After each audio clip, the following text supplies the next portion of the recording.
Frédéric Vion accompagné de Marie-Dominique Perrin. Et vous aviez reconnu la musique, vous êtes très fort la hein, zizanie, quand même. Hein. je sais pas, c'est ça. Pour un blind test, oui, c'est la zizanie, absolument.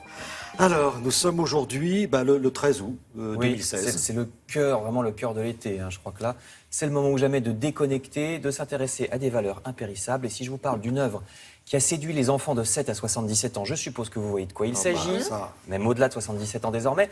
Numéro spécial de Paris Match, non seulement sur le personnage de Tintin, mais sur le journal de Tintin, fondé en 1946, qui a été un hebdomadaire pour la jeunesse jusqu'en 88, hebdomadaire où paraissaient en exclusivité les premières planches des albums de Tintin. Le journal a finalement été sabordé à la fin des années 80 pour des raisons de droit avec la veuve de Hergé, mais dans ce magazine, pour la jeunesse, il y avait aussi d'autres personnages que Tintin, les célèbres Black et Mortimer. Vous voyez ici la couverture du magazine lorsque débuta la publication de leurs plus fameuses aventures, la marque jaune. D'autres personnages encore qu'on a peut-être un peu oubliés, ça va peut-être vous rappeler quelques souvenirs. Vous voyez le détective Rick Hochet. Ah, vous connaissez? Ah ouais. Ou bien Modeste et Pompon. À gauche, les personnages de Franquin, le grand Franquin de Gaston Lagaffe ou de Spirou. Il y avait aussi dans ce magazine Alix le Gaulois, Michel Vaillant, Torgal et j'en passe. Si vous ne connaissez pas tous ces personnages, franchement, essayez de trouver les albums d'occasion sur Internet, ça vaut le coup. Je cite encore Chlorophylle, série beaucoup moins naïve qu'elle n'en avait l'air, puisque dès les années 60, dans ces journaux pour les enfants, eh bien, cette série avec des petites souris dénonçait, vous voyez, les dérives du capitalisme et les hommes d'affaires corrompus. Ici, le rat Anthracite, c'est le méchant de la série. Donc ce numéro spécial de Paris Match revient également sur l'aventure de toute la presse illustrée hors journal de Tintin. Depuis l'après-guerre, il y a eu Spirou, Mickey, Pif ou bien Fripounet et Marisette. Je sais que vous avez été abonné pendant très longtemps. Fripounet et Marisette. Moi j'ai hésité. Entre Fripounet et Marisette Fripounet, non, je me dis tiens, je vais prendre Tintin. Lisette. Donc je vous renvoie à ce hors-série de Paris Match.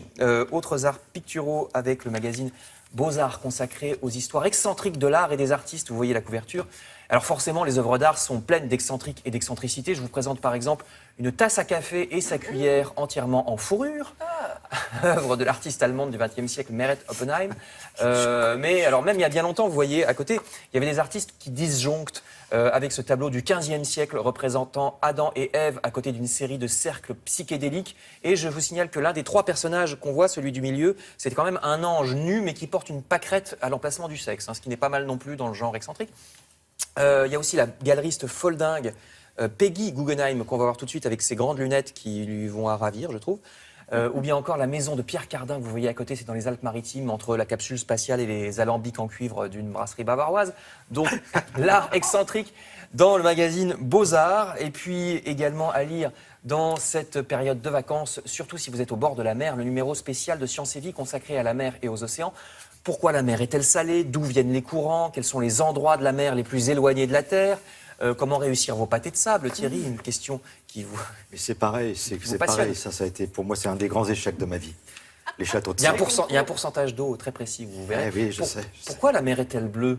Pourquoi paraît-elle bleue, en fait? C'est vraiment ça la question. Il y a une explication à toutes ces questions. C'est un peu les questions que posent les enfants insupportables. Oui, à 3 ans. Tais-toi et mange ta soupe. Pourquoi la piscine des JO est-elle devenue verte? Voilà, exactement, on ne sait pas. Là, c'est parce qu'il est épice violet. Et puis, des informations sur les poissons qu'on rencontre dans les grandes profondeurs, vous voyez, ou bien, vous voyez cette photo, ou bien d'autres articles encore sur le thème de la mer, numéro spécial de Science et Vie.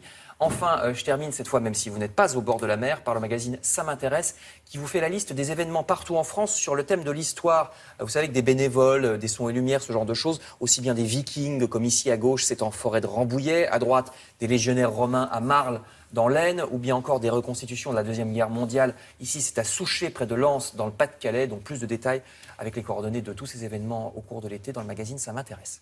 Super, merci beaucoup Frédéric. Maintenant...